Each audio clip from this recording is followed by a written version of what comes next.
It's Monday morning, which means we are going game by game, recapping everything that happened in the NFL yesterday. Okay, we do this every single Monday, so make sure you're subscribed to the channel and make sure you are on the Underdog Fantasy app because they're literally giving you a free square for tonight. Whether you're a first-time depositor or you've already been on the app, they are allowing you to grab a Joe Burrow half a passing yard, all right? Literally all he has to do is throw for one single yard, and you're a winner on Underdog Fantasy. And the best part about that is if you get on there and you deposit just $10 using code BDGE, they're going to hit you with a deposit bonus. They're going to give you this free square, and you're going to get access to the Big Dog membership, which is our weekly rankings, which is our waiver wire rankings, which is all of our everything and all of our rankings forever for the entire season, all right? Literally just $10 gets you access to the Big Dog membership for the entire season, all right? So, as we always do on Mondays, we're going to get into every single game and talking about the biggest takeaways, fantasy relevancy-wise, from all of them, okay? So, the way we're going to do this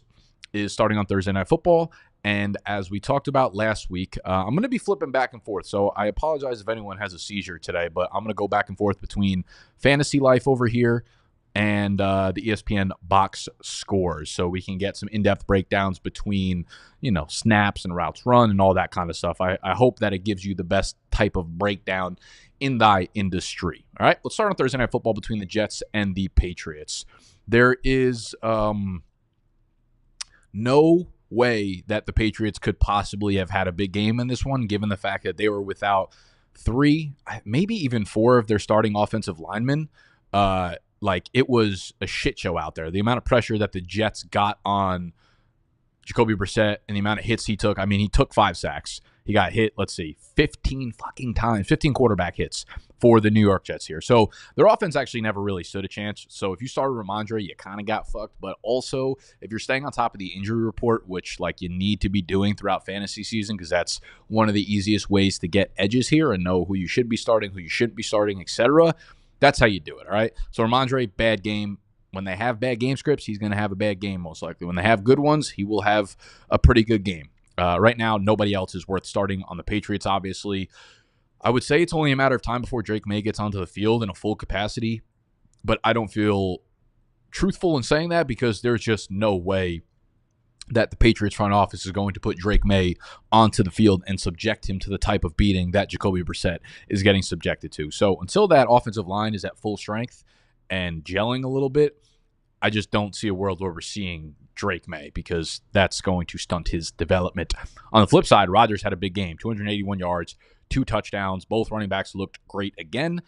I will say Braylon Allen kind of cramping Breece Hall's upside in his style. Breece Hall is good for 20 PPR points week in and week out. It is just clockwork, right? If you own him, you know what's going on there. You feel great about it. And you're just going to continue starting him. Braylon Allen, as I've been saying since the summer, is pretty much the number 1 handcuff running back to own because this Jets offense is finally starting to look usable. And everything's kind of rolling for them right now. And Aaron Rodgers looked great in this one.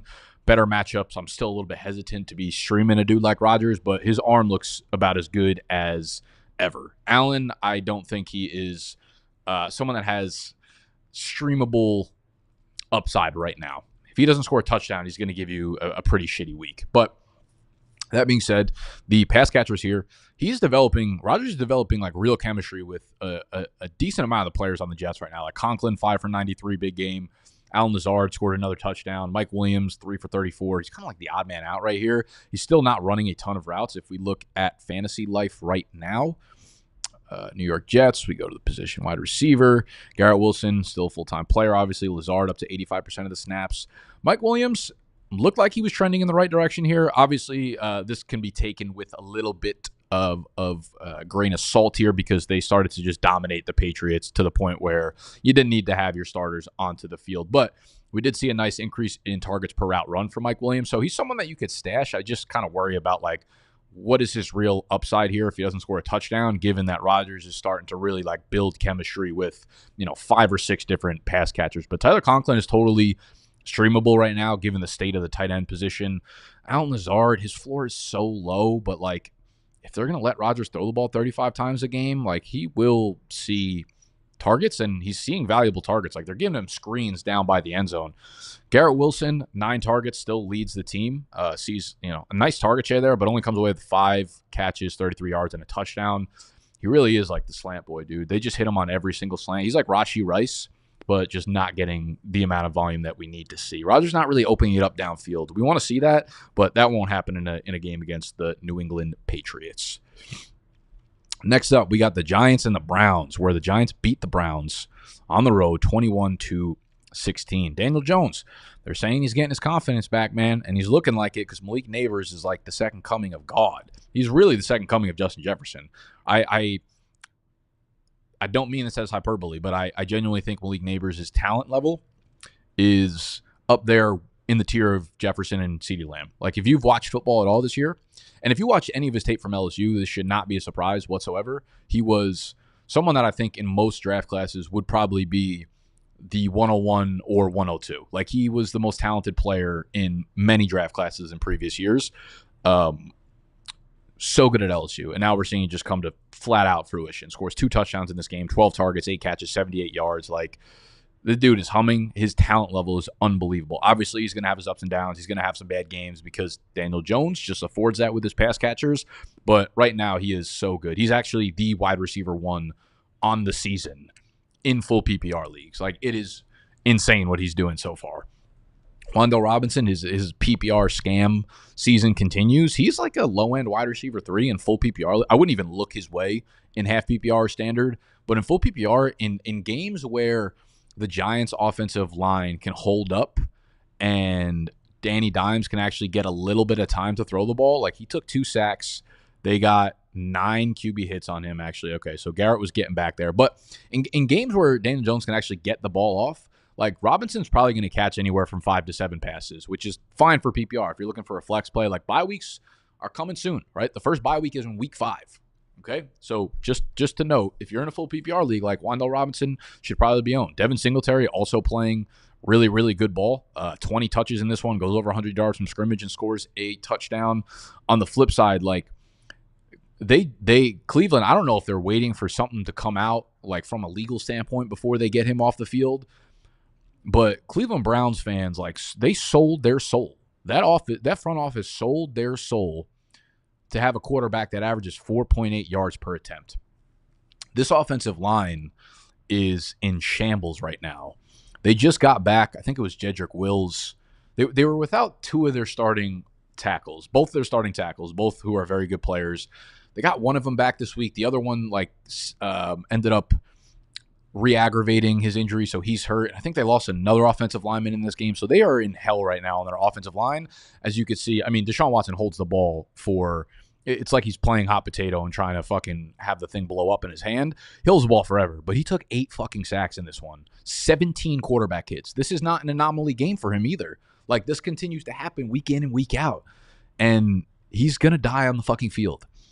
And if you're in a Superflex league, you should probably pick up Jameson Winston. So I don't know if he's going to get hurt or if he's going to get benched first, but it's happening soon, okay? Deshaun Watson just miserable. Still is, like, somehow decent for fantasy. He's like the quarterback 14 entering Monday Night Football. There's obviously two more games tonight, so 4 quarterbacks. But, like, for fantasy, he's okay because this entire season, like, no quarterbacks are getting it done. In the backfield, let's look at the split here between the Cleveland running backs. Obviously, Foreman came in and just had an unnecessary amount of work last week at Jerome Ford's expense. This week, we went right back to it, where Jerome Ford had 83% of the snaps, 63% of the rush attempts, ran 51% of the routes. Deonta Foreman back to 14% of the snaps. So I don't know where that came from or if that was a specific game plan, because you think, like, the Giants defense could be one where you could go into the game with a plan to run the ball and run the ball and run the ball, and it feels like Deonta Foreman could be the pounder. But obviously, they don't give a fuck about that. So it was good to see Jerome Ford back on the field if you were someone who had him, and were worried about it after last week. And as you could also see here on the right side of Fantasy Life, let me move my dumb ass over. Jerome Ford saw 100% of the long down and distance snaps. He saw 71% of the short down and distance snaps. He saw 75% of the 2 and 4 minute drill snaps as well. You know, I've told you guys about Fantasy Life before. this is like the single best product in fantasy right now.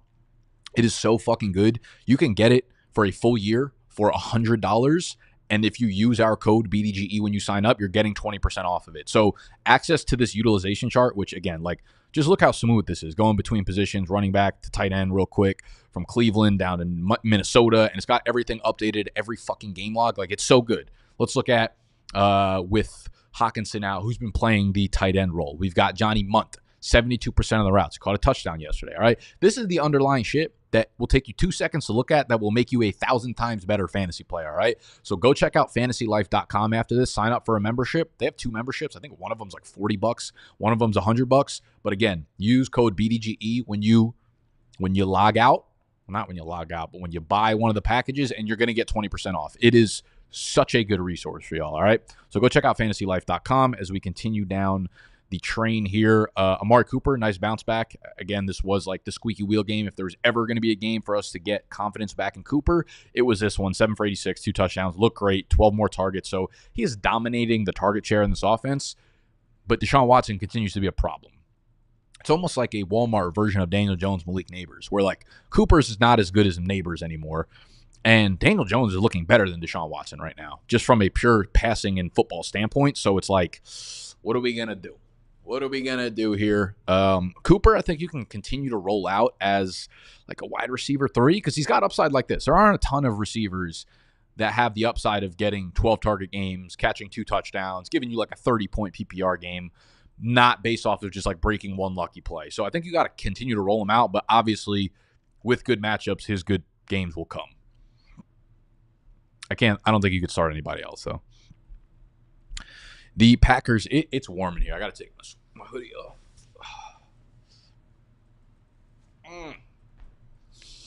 Hey, down.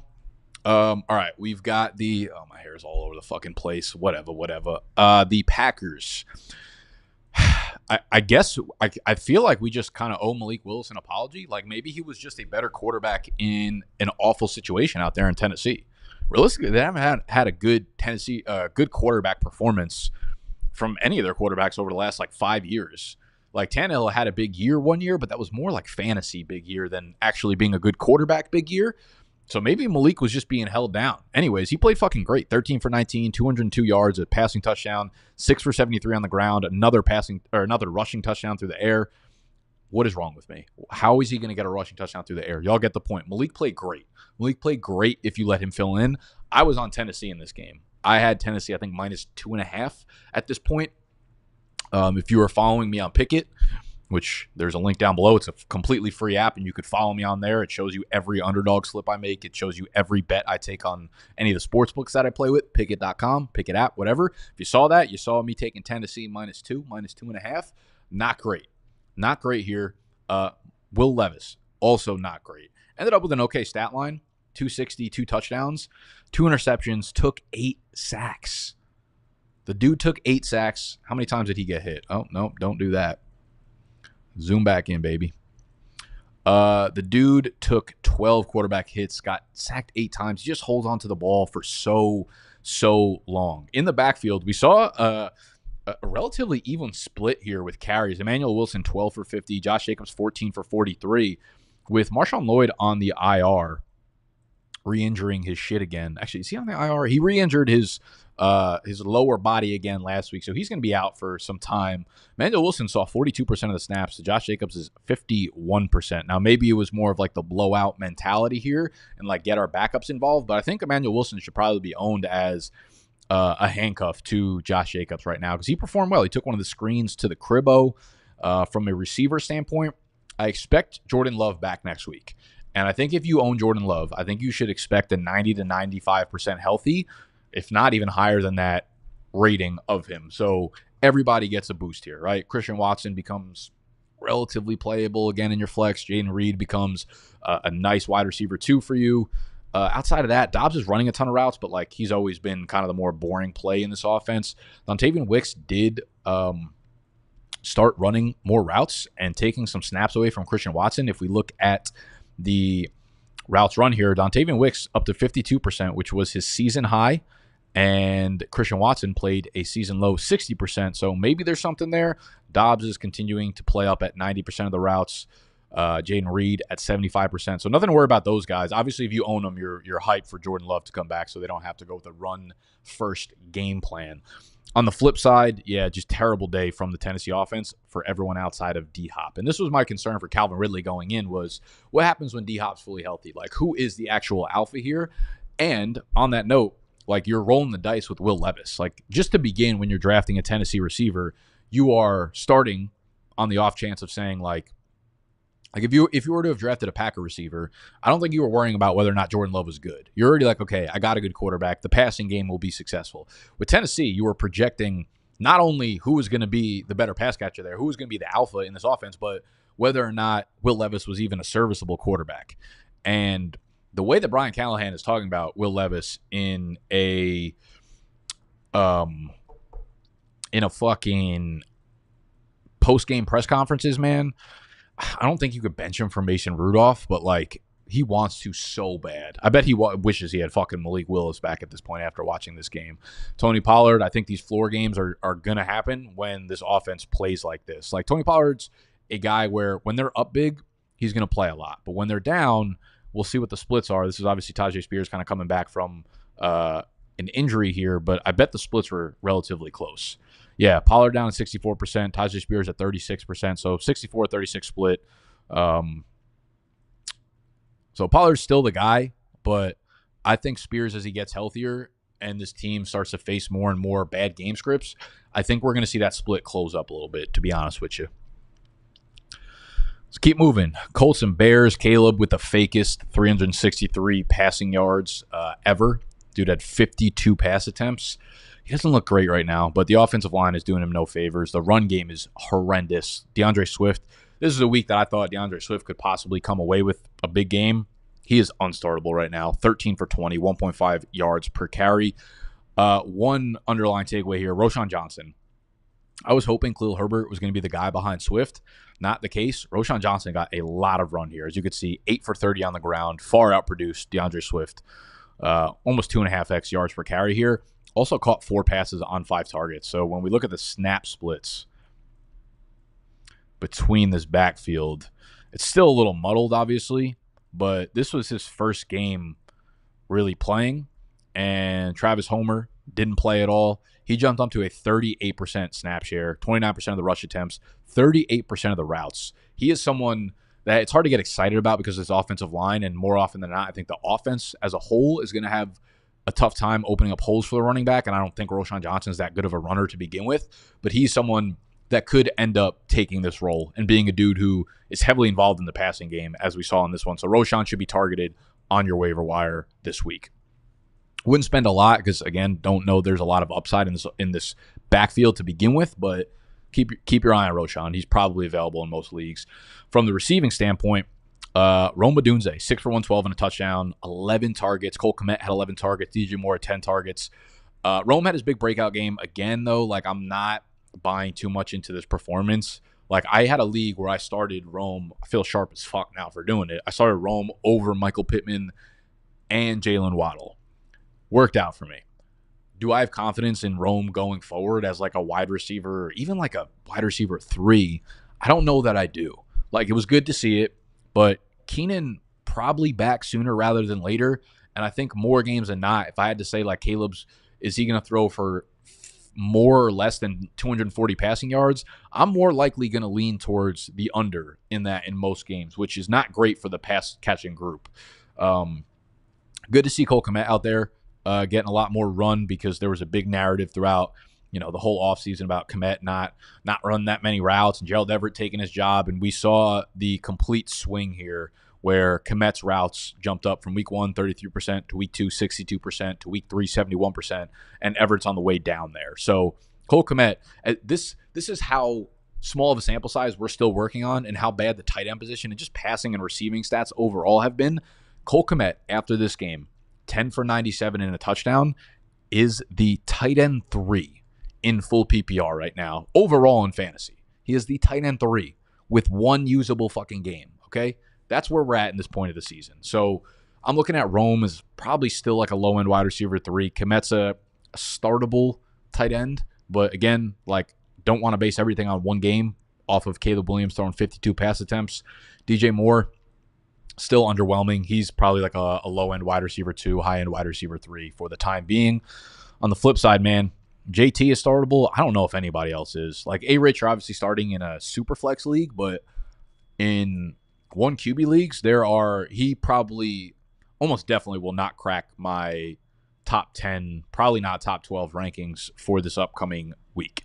And again, if you want access to all of our rankings, which we only give to Big Dog members, sign up on Underdog Fantasy, promo code BDGE, deposit $10 or more on Underdog Fantasy. You will get the free square of Joe Burrow passing yards in tonight's game, so literally half a passing yard. You will get access to the Big Dog membership for the rest of the entire season, which is where all our rankings are, and you'll get a nice fat deposit bonus on Underdog. And if you've already been a member of Underdog, then you can just go sign up to be a member at bdge.co. But, hey, Rich, yeah, probably outside the top 12 for me.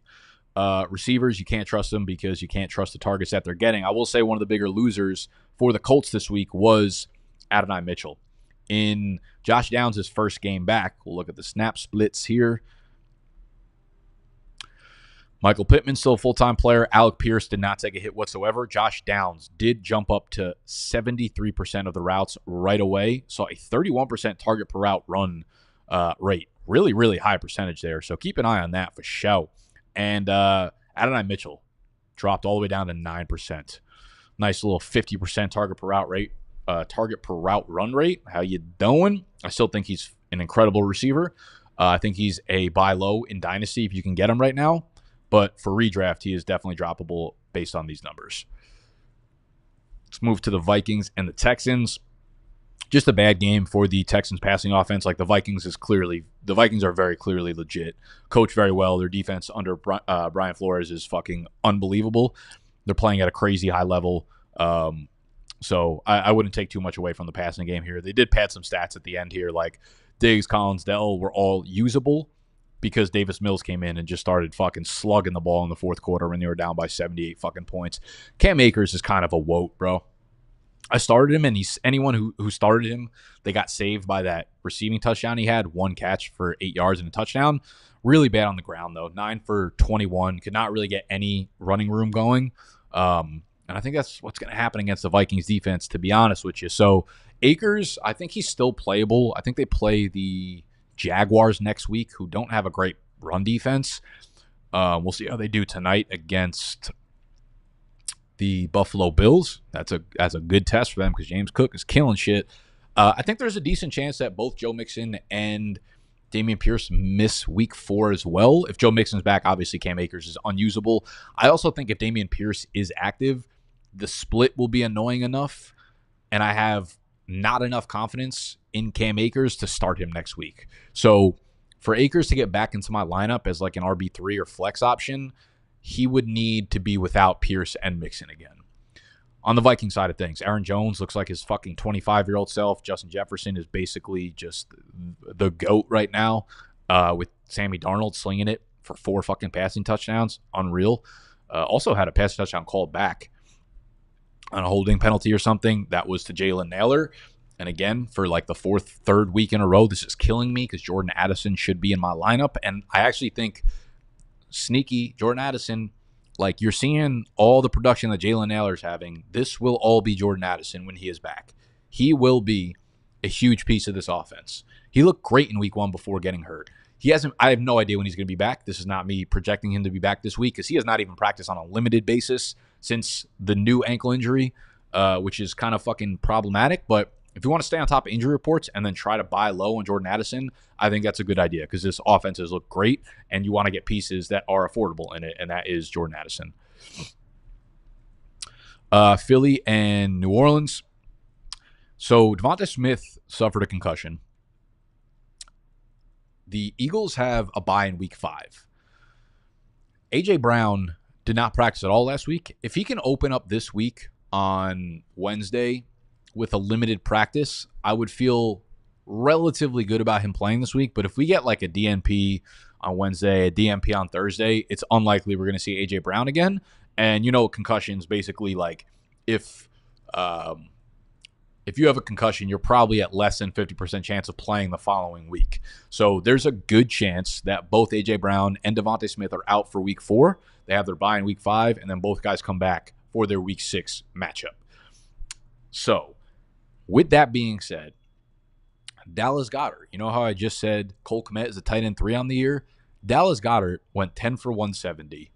Should have been like 10 for 190 and a touchdown, but his slow ass got fucking caught. Like he was like an antelope running from a lion. It was disgusting down the sideline. Goddard right now in full PPR leagues is the tight end 1 on the season. So that is the state of the current tight end position. So with Dallas Goedert, he obviously will see a huge increase in targets if both of the receivers are gone. Behind them, like, sure, you can get excited about Jahan Dotson. I don't know what kind of fucking human being you are if that is the case, if you do get excited about Jahan Dotson. But let's check out the receiver samples here. Jahan Dotson, 89% of the routes. Guy can't fucking earn a target to save his life. Paris Campbell, 60% of routes. Johnny Wilson, though, 31% of routes. I would actually sneaky, if you got to be really fucking desperate at this point. I do not hate the thought of picking up Johnny Wilson just in week 4 if A.J. Brown and Devontae Smith both miss time. All right? You heard it here first, and hopefully you never have to hear it again. Saquon continues to just absolutely bury me and my family and my ancestors. 7 for 147 and 2 touchdowns. I made a bet with Adam this offseason that I would buy him, I think, a Kelly Green Saquon jersey if Saquon had a 60-yard play this season at any point. Did it very quickly and did it very efficiently. So, yes, I will continue to apologize for fading Saquon Barkley. Not a great look for me. On the flip side, Derek Carr. Oh, I should also note that the Philly offensive line lost Lane Johnson in this game, I believe, to concussion, as well as Mekhi Becton. There were a lot of offensive line injuries or just like trench injuries that we got to kind of talk about today, and I tweeted this out, so make sure you're following me on Twitter. Some injuries to the big girls this week. Cleveland lost Wyatt Teller. Okay, that was the other offensive lineman that they lost outside of their tackles that are already banged the fuck up. The Chargers, we didn't get to that game, but they lost Joe Alt and Rashawn Slater and Joey Bosa. On the flip side, New Orleans, who we're about to get to, lost their best offensive lineman and Eric McCoy, their center. Atlanta, we'll also get to later. Caleb McGarry and Drew Dahlman. We lost both of our offensive line, two good offensive linemen for us. Philly, Lane Johnson, Mekhi Becton. Pittsburgh, Troy Fuatano. This was earlier in the week. He's going to be out for the remainder of the season. He was their first-round pick this year on their offensive line.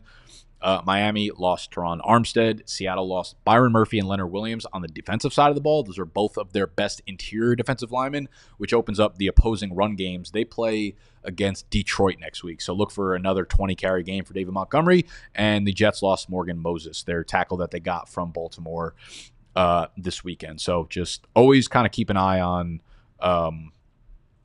that stuff as you are making your sit-start decisions. You could always go on Twitter, just type in the search bar, like the player that you're looking for or the team, right? You can always just search for like Chargers injury report, and someone will pop up. Like one of the Chargers beat reporters will have posted a picture of the injury report, and you could see like Joe Alt, and they usually break it down by day, like Wednesday, Thursday, Friday, limited, or DNP. So if you look at injury reports and you see DNP Wednesday, DNP Thursday, DNP Friday, did not practice, there's like a 90% chance that they're not going to play in the game on Sunday. So just keep an eye on those types of players. So O-line, a little banged up. Receivers, a little banged up. Eagles are not in great shape offensively right now. On the flip side, this Saints game was always going to be something that happened eventually. They had their down game, but Kamara, man, another 29 touches. A $127 from scrimmage. Had trouble, getting going efficiency-wise. Derek Carr, obviously, his worst game of the season. Came back down to earth. Chris Olave did have a big game, which was, good, 6 for 86, and scored the touchdown. Rashid Shaheed was the other big, takeaway here, I guess. 5 targets, but still saw downfield shots. Also, had 2 touchdowns probably in his hands. So I wouldn't stress too much about Rashid Shaheed there. I'd still be throwing him in my flex. Chargers Steelers. Okay, so the Chargers are in trouble right now because Justin Herbert re-aggravated his ankle and his plantar fascia injury. We will see what the injury reports look like this week, but if he's out, that's going to be a problem for J.K. Dobbins and the rest of the pass catchers, obviously. Again, Rashawn Slater's injury looked more serious than Joe Alt's. I think Rashawn Slater's was a pec. I'm not actually sure what Joe Alt's is, but this is obviously an injury report that you want to stay really, really on top of to make sure that you are, starting correctly when it comes to the Chargers. But good to see, sneaky, that Gus Edwards has completely been phased out of this offense finally. The guy literally can't run for more than 5 yards at a time. It's like physically impossible for him. So J.K. Dobbins has now taken over the clear workhorse role, 18 touches in this one. Quentin Johnson continues to look pretty fucking good, man. But again, of course, anyone in this offense is unusable if Taylor Heineke is under center for the Chargers. So just keep an eye out for Justin Herbert's availability. On the flip side, the Steelers, 3-0, man. 3-0. They continue to try to force it to Najee.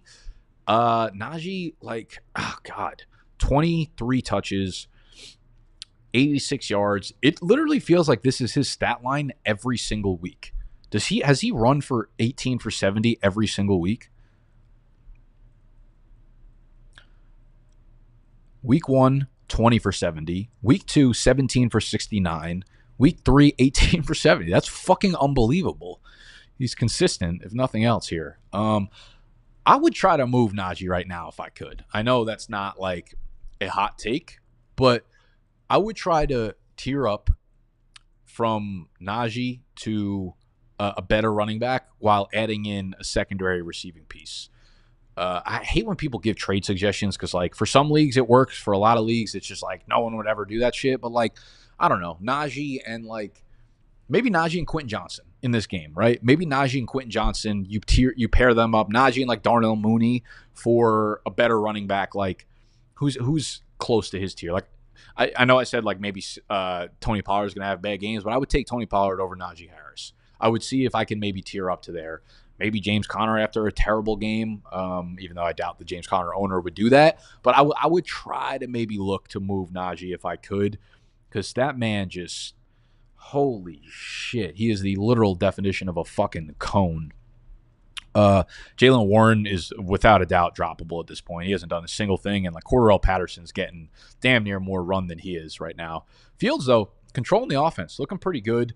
Calvin Austin, not a serious fantasy guy. No one else is outside of George Pickens, obviously. Another, 7 targets. Wasn't a big game, but that's a really tough Chargers defensive team to really get going there. So not too surprised. Broncos Tampa. This was one of my good calls of the week. We had the Broncos upsetting Tampa Bay as 6.5-point dogs. This is another reason why I stay on top of the injury report, right? Because Vita Vea was out. Because half their defensive line, Kalijah Kancey was out. Antoine Winfield Jr. was out. Other pieces of their secondary were out. Tampa Bay was so depleted going into this game on the defensive side of the ball. That's an easy pick for me. Bo Nix looked fine. Still isn't fucking throwing for a passing touchdown. The backfield is an absolute fucking mess, though. Tyler Badie comes in, leads the backfield in touches. Tyler Badie's this, younger rookie from, I think, 2 years ago. I think he was drafted by the Ravens, released, and then picked up by the Broncos. Dude's fast as shit, 4.45 40. So real speed to this backfield. I don't think he's a serious contender to really do anything. There's no upside really to be had in this backfield. Jaleel gets into the end zone, but we're talking about 6 touches here. We're talking about 5 carries for Javonte Williams, 4 catches. I really thought it was going to be a big Javonte game with Vita Vea out. Turns out it's just impossible for anyone in the backfield to have a big game. Although Javonte probably got into the end zone on a carry. He had a carry on the 1-yard line. It looked like his entire fucking whole head, his whole brain got over the goal line, and they just didn't give him they didn't give him the touchdown, and then they pitched it to Jaleel McLaughlin on the next play. So I wouldn't drop Javonte. I would be fine dropping Jaleel, and I'm not really targeting Tyler Badie unless I'm in a deep league where he's the only guy on the waiver wire available. In the receiving game, yeah, Bo Nix finally completed more than 14 passes, so Courtland Sutton had a good game in PPR, but that's really it. Stinker game for the Bucs. That's just going to happen again. They're just going to have bad games sometimes. I think the biggest takeaway for me here is that backfield. I know everyone wants Bucky Irving to take over. He has absolutely fucking dusted Rachaad White. up until this point from an efficiency metric, right? Like Bucky, 9 for 70, 7.8 yards per carry. And Rachaad White just seems to literally run into the back of his offensive lineman on every single carry. But they're just not making it happen. Like, they're not moving the touches in Bucky's way or the snaps. Like, Rachaad White literally played a season high in snaps yesterday, despite being the WOT. We did, however, see the rushing attempts. 38% for Rachaad White, 56% for Bucky. A lot of that, again, had to do with, like, it's not sustainable because that was all fourth quarter work. When they were getting their asses kicked by 20 points, by 3 touchdowns, that's when Bucky really became the guy. And Rachaad White's still running, 60% of the routes here, where Bucky's still down really, really far. So, like, you want to stash Bucky, of course. He could be a second half of the year, like, high upside breakout player, but it sucks. You just can't use him in your lineup at all right now until the Bucs show more proclivity. Y'all didn't think I had that shit in my bag. I do. Ziploc out here. Proclivity to use him in the game, okay? And again, this website I'm using right here, that's so fucking good, is fantasylife.com. In order to access the utilization chart right here, stats and info, this drop down, utilization, NFL game logs, it will put you right in the midst of any team you want to see, routes, target percentage, ADOT, air yards. It is so good. fantasylife.com, promo code BDGE when you buy a subscription. It's literally going to be like $80 for the entire. You get it from now through week 3 of next season. It's a year subscription. It's beautiful.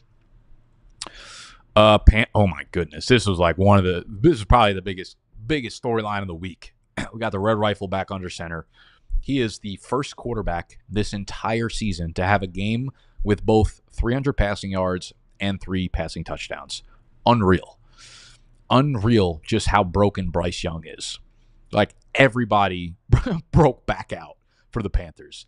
And I hate that I gave up on Chuba because I was so in on him this offseason. I think he's like my highest drafted running back on Underdog Fantasy, so great for best ball. I didn't have to play him or drop him or add him or whatever. But in redraft leagues, a lot of y'all probably sat him this week, which you hate to see because he went 21 for 114, 5 catches, 55 passing yards, receiving yards, and a touchdown. And the bigger storyline here is, of course, Deontay Johnson. 14 fucking targets, 8 for 122 and a touchdown. Chuba is a super serviceable RB2 for the time being. Obviously, we want another game or two of Dalton playing, not to this level, but just usable so that we know this is more than just, this is repeatable, these types of performances. So Deontay's, he's someone in your lineup now every week going forward with the involvement they had. They talked about wanting to pepper the fuck out of him, but like Bryce Young was always going to be a problem here. Now he's not the problem. So Deontay's a super solid like wide receiver 2, 3 in your lineup going forward. Chuba, solid RB2 flex play going forward. I'm interested to see what happens at the wide receiver position because Thielen looked like he died he like pulled his hamstring on a beautiful 31-yard touchdown catch in the end zone, like a fucking dot from Andy Dalton. Kind of sad because Thielen probably would have cooked here with Dalton going forward, but he pulled up lame with the hamstring after the catch. He looked like he was in a lot of pain, so there's a chance that he misses like a decent amount of time here. So one of the other receivers is going to have to step up, whether it's Xavier Legette, the rookie, or Jonathan Mingo, the sophomore. I believe Jonathan Mingo ran a lot more routes than Legette did, but we'll have to see what happens next week. Yeah, Mingo's up here at 72%. Legette is at 51%. So it seems like Mingo's the next guy up, though I think they've run a lot of 3 wide receiver sets. This is another thing that you could see in Fantasy Life, which is why I love this tool. There's a bar right behind my head that says Team Styles, which we can look at. And then we can go to Carolina. And we can go to Scheme, I think it is. Yep. And then behind me, so 11 personnel. They have run 77% of the time so far this season. That dropped down yesterday. Obviously, they were in a huge lead, so they didn't need to do that. But that's something to keep in mind. Maybe that's really good for the receivers, for Mingo and Legette, and they're both 2 guys that should be owned if Dalton's going to play this way. Maybe that's more of like we have a real slot receiver in Adam Thielen, therefore we're comfortable running this formation, but I think it's worth noting regardless. Raiders side of the ball, there's not much to take away here. Zamir White's a cone. Alexander Madison continues to get the more valuable touches, scored a touchdown for the 3rd straight game. caught 3 passes for 37 yards. So at this point, yeah, like I don't want to start or cut Zamir White because I think eventually when they fucking win a game or like hold it handedly, he'll be startable. But if you weren't going to do it against the Panthers, when the fuck are you going to do it? Yeah, you could drop Zamir White. Gardner Minshew I don't want to say got benched really. Like they were down so many points in the fourth quarter that they just made the quarterback switch. So nothing really to take away from the Raiders side. Seahawks, Miami. Holy shit, Skylar Thompson is bad at football. He was bad at the game yesterday. Simply bad at the game. What happens? He got hurt. I think he hurt his ribs. Tim Boyle came in. I don't remember if you guys remember Tim Boyle from last year. He played for the Jets. And genuinely, like this stat line he had right here, 7 for 13, 79 yards, was like his entire stat line in a game that he started for the Jets last season at one point. Yeah, it was pretty fucking ugly for Mr. Tim. It's really ugly for Miami.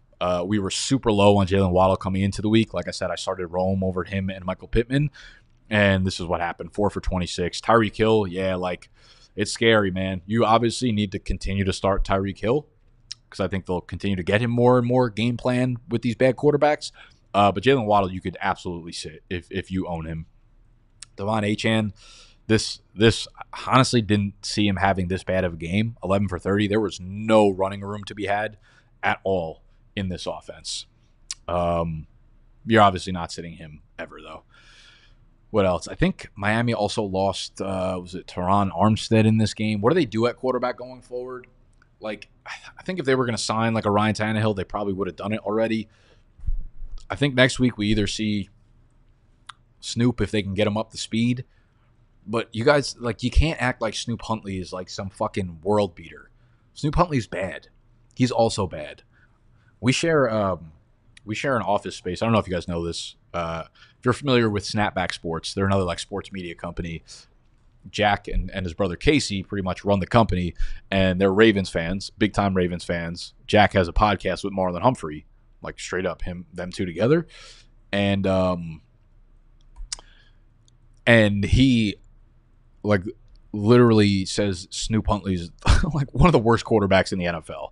So don't get your hopes too high if he ends up being the starter. But I do think going forward, like for as long as Tua is out, it's going to be one of these three: Skyler, Tim Boyle, or Snoop Huntley, and it hurts everybody on offense. So that's stinky. On the flip side, Geno plays pretty good game outside of 2 boneheaded interceptions. Zach Charbonnet continues to dominate work in that backfield. As long as Kenneth Walker is out, Zach Charbonnet is, like a low-end RB1. Usage-wise, he's a high-end RB1, but let's look at those numbers. Charbonnet, 85% of the snaps, nearly 80% of the rush attempts, 76% of the routes, seeing 12% of the targets, all of the inside the 5-yard line rushes, all of the long down and distance snaps. It is Charbonnet sees own. 2 more touchdowns on the ground in this one, 3 catches. So that's workhorse, like high-end RB1 type stuff. DK Metcalf continues to fucking go bonkers. Everyone who took a victory lap on JSN last week came back down to earth. We were like, oh, they're finally using him correctly. A-dot of 10 yards, which is like not even that high of an A-dot. Came back down to about 4 yards, I think, this week. Is another stat that's on Fantasy Life here. Air yards. He had 7% of the team's air yards with an A-dot of 4.7 yards. And his catchable target rate has been very high. So he better continue to produce because last year that number was pretty low. And now he's getting those good looks. So maybe it's very matchup dependent. Who knows? Because last week obviously looks a little abnormal. I think you could still start JSN. I think they play. I think next week's Monday Night Football game is Detroit and Seattle, which is going to be a fucking really good game, fun game to watch. Speaking of that, I actually wanted to look at what the Detroit defense did, run defense wise. Have they updated the fucking games? Yeah, they have. Let's go. Run defense. Yep, there we go. Detroit's back up at number 2. Their pass rush is number 3. Their coverage is down at 19, but overall their defense is number 3. Okay, I told y'all Detroit's defense is not to be fucked with this year. They're going to become so good as the season progresses with all these young pieces. Their rush defense, okay, it wasn't that much better of a grade. I wanted to see what the combo of Alan McNeil and DJ Reader finally together was going to look like. DJ Reader, a very good run defense grade. Allen McNeil all the way down here. Did he get hurt? I feel like he got hurt in this game. Snaps by position. Yeah, he must have got hurt. Okay, that makes more sense. Yeah, we got to keep an eye out on that. I'm actually going to search his name right now in real time to see if we have any updates on him. Oh, yeah. Also, Sam Laporta suffered a low ankle sprain. So for those y'all that have him and are worried, I wouldn't be too worried. I think there's probably like a 75 to 80% chance that we see him play next week. Oops. Didn't mean to go to your profile. Allen McNeil. A list of Lions who got injured. Derek Barnes. Oh, I didn't even realize Brian Branch got hurt. Slowly walking off at halftime. No noticeable limp.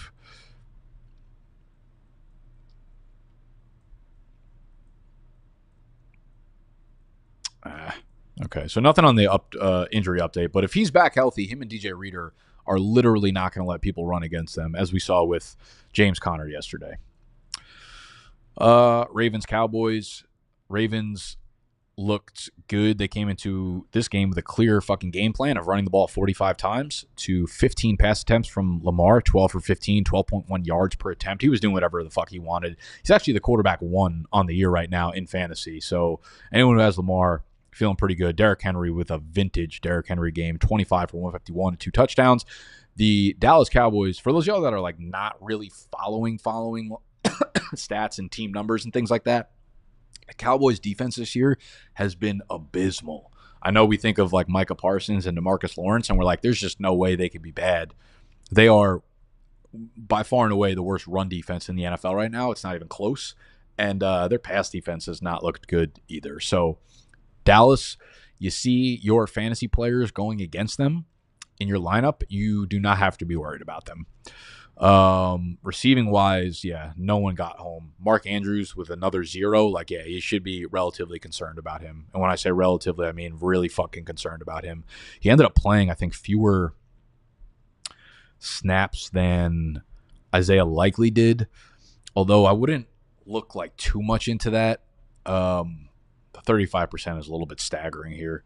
I think what's happening right now, or what happened in this game plan that ended up being a little bit funky, is like their offensive line is playing poorly enough in these games that they need to use 12 personnel or multiple tight ends, or using their tight ends to block enough. And Andrews is definitely a better blocker than Isaiah Likely, so you know that's probably what's happening in terms of like personnel here. But yeah, if you have Mark Andrews, I need to see one more bad game out of Andrews to just confirm that he's actually a cone. On the flip side, Dak got home, but like kind of like fake. It was all fourth quarter. As you could see, Dallas scored 19 of their 25 points in the fourth quarter, just in full comeback mode. Jake Ferguson ended up having a good fantasy day, 6 for 95 in his first game back, which is good given the tight end landscape. If you owned him, CeeDee Lamb, another kind of small game, man. Not great. The offense looks fragile, man. Their defense looks fragile. Like, if they can't get Lamb going, it feels like they have a trouble getting down the field, especially with how bad this run game is. They need to, like, trade for a running back or do something back there, man. There's still a lot of hype about Rico Dowdle. Like, Rico, like, literally has no ceiling in this offense. Rams 49ers. So let's just get right to it. Let's just get to the good stuff. Juwan Jennings is literally my GOAT. If you were a team that was bad enough and banged up enough that was blessed with putting Juwan Jennings into your lineup yesterday, you should be ordering a Juwan Jennings jersey like this fucking minute. You should have done it last night. As soon as this game wrapped up, you should do it right now because I'm fucking doing it. Juwan Jennings put up the single biggest fantasy performance of the year so far. Over 46 PPR fantasy points. Dude was looking like T.O. and Jerry Rice combined. It was beautiful. 11 for 175 and 3 touchdowns. Brock Purdy, 292 and 3 touchdowns. Jordan Mason, 19 for 77 on the ground. 2 catches, 11 yards. Ayuk, super disappointing in a game where C-Mac, Debo, George Kittle were all out. Juwan Jennings became him. I tell you what, 49ers they must be psyched that every penny of that $36 million that they're paying Ayuk and Juwan Jennings is going to good use here. You know, if you had told them that before this game, you know, you're paying these two $36 million this year, and they're going to get you 230 receiving yards and 3 touchdowns combined, we're going to feel pretty good about where we're putting our money, right? But not right. Brandon Ayuk needs to grow the fuck up. Juwan Jennings, though, here's the thing with Juwan. In the league that I have him, my only redraft league this year, started him, luckily, came away with the dub. Next week, do I feel confident that Juwan Jennings is anything more than a wide receiver 3? Probably not. Like, I'm going to start him again, obviously. You don't fucking sit Juwan Jennings after a game like this, but, they play the Patriots and then the Cardinals. So if all these guys continue to miss time, you continue starting Juwan Jennings. And I actually think next week he could be a good play because Christian Gonzalez will probably be shadowing Brandon Ayuk, and then Juwan can kind of do what he does and move all over the field and be a versatile piece for them. So you start him, but I don't know that I feel that much better about him than I do about Rome's performance, where Rome's performance felt very fluky, because Caleb threw the ball 50 times, 52 pass attempts. Rome had 6 catches. It's not a huge number that you can rely on. But Juwan Jennings, let's fucking go. I will love you forever just from this single game. You're the fucking GOAT. And in terms of routes run at the wide receiver position, it was all him and Brandon Ayuk, obviously. Ayuk 90%, Juwan Jennings 90%, and then everybody else is just kind of sharing scraps here. Ronnie Bell at 58%, but they're useless. More interestingly, I don't know. This is just a testament to fucking Sean McVay and his coaching job, man. They win this game 27-24. After San Fran went up 14-0, the live odds for the Rams to win this game must have been at plus 3,000. But they did. Stafford battled 221 and a touchdown. Kyron Williams obviously had a fucking masterpiece of a game. 24 for 89, 2 touchdowns on the ground, 2 for 27 and a touchdown through the air. So huge fantasy performance for you from the receiver. I will say 2 things that I called very, very right in the waiver wire video last week. I had Juwan Jennings ranked. Don't do this right now, Andrew. Enough. I had Juwan Jennings ranked above Demarcus Robinson for the wide receiver pickup of the week. And I said Tutu Atwell was a sneaky, really good add amongst the Rams wide receivers. Because, this was such a trap start game for Demarcus Robinson. He's not built to be a wide receiver 1 in an offense. So when he gets the attention, he's not going to have a good game, as we saw. Behind him, though, Tutu is one of the only real separators at the line of scrimmage that this offense now has. And we saw him have a big game. So as long as Cooper, Kupp, and Puka Nacua are out, I kind of feel like Tutu Atwell could be a decent PPR flex for you. I believe the Rams also got back Kevin Dotson on their offensive line this week, which was a big piece for them because they have so many players on the IR on the offensive line. So that was huge for them. What else we got? We got Lions, Cardinals. I got a lot of sit-start questions with David Montgomery this week. This is one of those games, man, when the Lions have a good game script, after last week, right, going into the Bucs game, they went in with a game plan to attack the banged-up secondary of the Bucs. That didn't work. So it felt really obvious to me that they were going to go into Arizona, who has a terrible run defense, and just say, we're going to impose our fucking will, do what we do best, and run the ball a billion times. So 43 carries for the Detroit Lions, 23 for 105, and a touchdown on the ground for David Montgomery. Jahmyr Gibbs sort of got home. They did a pitch and ladder or a hook and ladder play where Amon-Ra St. Brown caught a short hook play and then lateraled it to Jahmyr Gibbs, and it ended up counting as a reception for Amon-Ra St. Brown, a passing touchdown for Jared Goff, and a receiving touchdown for Jahmyr Gibbs. But no receiving touchdown for Amon-Ra St. Brown, although he did get home. One, we already talked about Sam Laporta, who suffered a low ankle sprain, not considered to be serious. If he does miss next week, I think you could actually stream Brock Wright probably because he's kind of a one-for-one replacement here. So keep an eye on the tight end situation there. But otherwise, bad game from J-Mo. Those games are going to happen with the type of player he is, but you continue rolling him out there.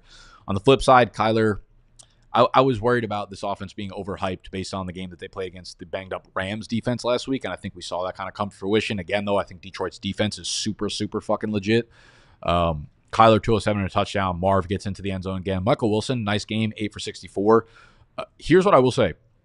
James Conner had a bad game. You're starting him every week, though. Trey McBride left the game with a concussion. If Trey McBride is out next week, I think Michael Wilson becomes like a really solid flex play, right? 8 for 64 in this one. He will be like the only other target, really. Like Greg Dortch, I guess you can kind of get cute there, but I kind of like Michael Wilson as a streamer next week if Trey McBride misses. And we will move on to Sunday Night Football, man. Oh, I had the Falcons plus 4.5. I grabbed that line so early in the week. Like, as soon as the line dropped, I was like, yeah, I'm sharp as a motherfucker. Falcons plus 4.5. And you know what? The read was correct. Like, there's no doubt about it. If you watched the game last night, if we don't lose our 2 offensive linemen, if we don't lose Drew Dahlman and Caleb McGarry, we win that game. We were looking really good at the start of the game. Our defense was clicking. Our offense was clicking. As soon as we lost those 2 offensive linemen, the pressure started just absolutely eating up the backfield. Obviously, you can argue about the Kyle Pitts, the PI that should have been called at the end of the game, too. The read was right, though. Going off of last week's game-winning drive against Philly, they came into this game and they said, okay, we're confident enough in Kirk to let him start ripping the ball out the gate. And they did that on the first drive and looked great doing it. Kirk threw 29 pass attempts to just 23 running back rush attempts. So it was nice to see the split go a little bit more in favor of Kirk and the passing side of things. Just a bad game from Bijan. This offensive line got no push in the ground game, which was surprising because they're usually a better run blocking team than they are a pass blocking team. But again, with the 2 guys getting hurt, that was a problem. So keep an eye on. They play the Saints next week. The Saints have been a good defense up to this point. So if we're without our 2 offensive linemen, it's not gonna be a pretty game for us. I don't think. On the flip side, or one other thing I should cover is like Darnell Mooney has a great chemistry with Kirk Cousins. He seems to be getting a lot of the deep shots down the field. He is starting to become a volume player. So if he's available on your bench for PPR leagues, like, he should definitely be owned. Kyle Pitts also, 2 for 59. He got tackled at the 1-yard line, got the PI called in the end zone. Like, could have had a much bigger game. And based on the current state of the tight end position, like, who the fuck else are you going to play over Kyle Pitts at this point? And Kirk, I think, looks better each week. Each week, Kirk is getting a little bit more accurate. He's getting a little bit more confident in his planting foot. He's getting just a little more confident in the passing offense. So I think that's a good thing for Kyle Pitts. On the flip side, Mahomes, another like kind of disappointing performance in the passing department. Like I tweeted out this week, man. Like, I know that the Chiefs are 3-0, but tweet something out about them like not being okay. Here's what I said. KC might be a worse team right now than they were last year. They're down Pacheco. L'Jarius Sneed is in Tennessee. Hollywood's out for the year. Kelsey's gone full fucking cone at this point. They have a revolving door at tackle. Their only real difference at this point right now, personnel wise, is Xavier Worthy. And when he's not averaging 40 yards a touch, he's literally just fast. And for all of y'all that made sure that you took your victory lap on me with Xavier Worthy in week 1. Keep that same fucking energy, all right? Because here's the thing. The Chiefs are not clicking right now. And I don't know when they really turned it on, man. Like, they'll get it together, I think, but they should be looked at offensively kind of the same way they were last year. Like, thank God Rashee Rice is playing the way that he did, the way that he is. 14 more targets, 12 catches, 110 yards, and a touchdown. He looks like, a high-end wide receiver 1. There are not a lot of receivers I want to own in fantasy football over him. But outside of that, it's hard to trust anyone in this offense. Like, Kelsey is for sure benchable. I know J-Mo ended up playing Kelsey over Brock Bowers again this week. I don't think it mattered. I think Bowers had like 7.2 PPR fantasy points, and Kelsey ended up with 7. But going forward, if you have that sit-start dilemma, I'm going the other tight end over Kelsey probably more often than not. He looks slow every time he gets the ball. They're not game planning to get him involved. It's Rashee Rice on every single slant. And actually, I was looking at numbers today. Rashee Rice, I believe, is leading the NFL in receptions right now. Yep, he's number 1 with 24 receptions at the moment. And I don't know, that ain't it. On Pickett, if you're tracking me, you could see all my season-long bets, I think. Can you see open ones?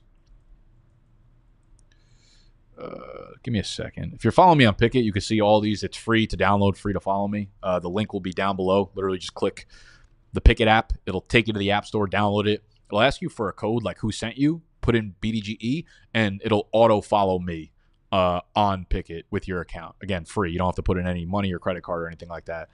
Where art thou? This is a long way of just getting to the point that getting to the, okay, here you go. Most regular season receptions.